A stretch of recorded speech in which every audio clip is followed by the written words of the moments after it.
అరవింద్ కావచ్చు, ఆ రోజున రాజగోపాల్ రెడ్డి కావచ్చు, అందరు మాట్లాడేది తప్పకుండా మళ్ళీ కేసు తిరగదోడతాం, కవితను అరెస్ట్ చేస్తామని చెప్పి మాట్లాడారు. కవిత జైలుకు పోతుంది. అలాగే కాంగ్రెస్ పార్టీ వాళ్ళు కూడా కవితను జైలు పోకుండా మరి వీళ్ళు బీజేపీ వాళ్ళని వేడుకున్నారు అని అంటే మాకు వేడుకోవాల్సిన అవసరం లేదు.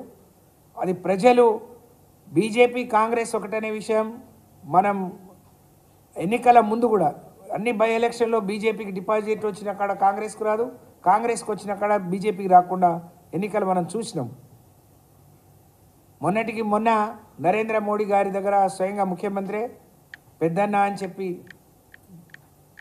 నేను రావాల్సిన మాకు గతంలో అన్యాయం జరిగింది, ఇప్పుడన్నా మీరు న్యాయం చేయమని చెప్పి మాట్లాడటం. అవసరాల కోసం ఎవరు నక్కజిత్తులు మాట్లాడతారు, ఎవరు బయటకు వచ్చి విమర్శిస్తారో ప్రజలు గమనిస్తూ ఉన్నారు. ఎవరికి ఎవరు స్నేహం, ఎవరికి ఎవరు ఏ టీం బి టీం అనేది ప్రజలు గమనిస్తున్నారు. కానీ బీజేపీ ఎంపీలు కాంగ్రెస్ వాళ్ళు మాట్లాడినట్టు కవిత గారి అరెస్ట్ జరగడం, జైలుకు పోవడం అనే దాని మీద తప్పకుండా కుట్ర కోణం దాగి ఉంది. దీన్ని వెలికి తీయాల్సిన అవసరం ఉంది నిజంగా. అందుకనే దేశవ్యాప్తంగా సిబిఐ, ఈడీ వారి క్రెడిబిలిటీని, వాళ్ళ పట్ల ఉన్న నమ్మకాన్ని, విశ్వాసాన్ని కోల్పోతున్నాయని చెప్పి మరి మేము భావిస్తూ ఉన్నాం.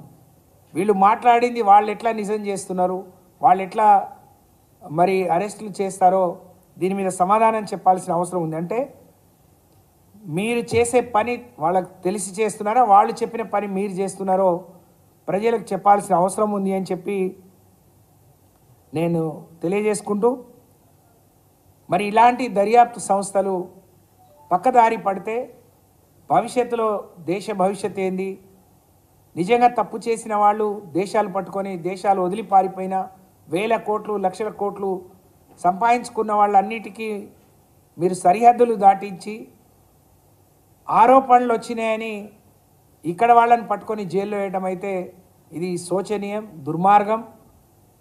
ఒకవైపు ఆ రోజు అరెస్ట్ చేయడం నిజంగా చాలా హేయం, దుర్మార్గమైన అక్రమంగా అరెస్ట్ చేయడాన్ని మేమందరం సభ్య సమాజం కూడా తీవ్రంగా ఖండించాలని చెప్పి తెలియజేస్తూ, గతం నుంచి వాళ్లకు ఆలోచన ఉండే కేసీఆర్ గారు ఎప్పుడైతే బీఆర్ఎస్ పెట్టి దేశం కోసం ఇచ్చేసిరో ఎక్కడ నిరోధించాలి, ఎక్కడ అడ్డుకట్ట వేయాలి, ఏ విధంగా ఆయనను ఆపాలి.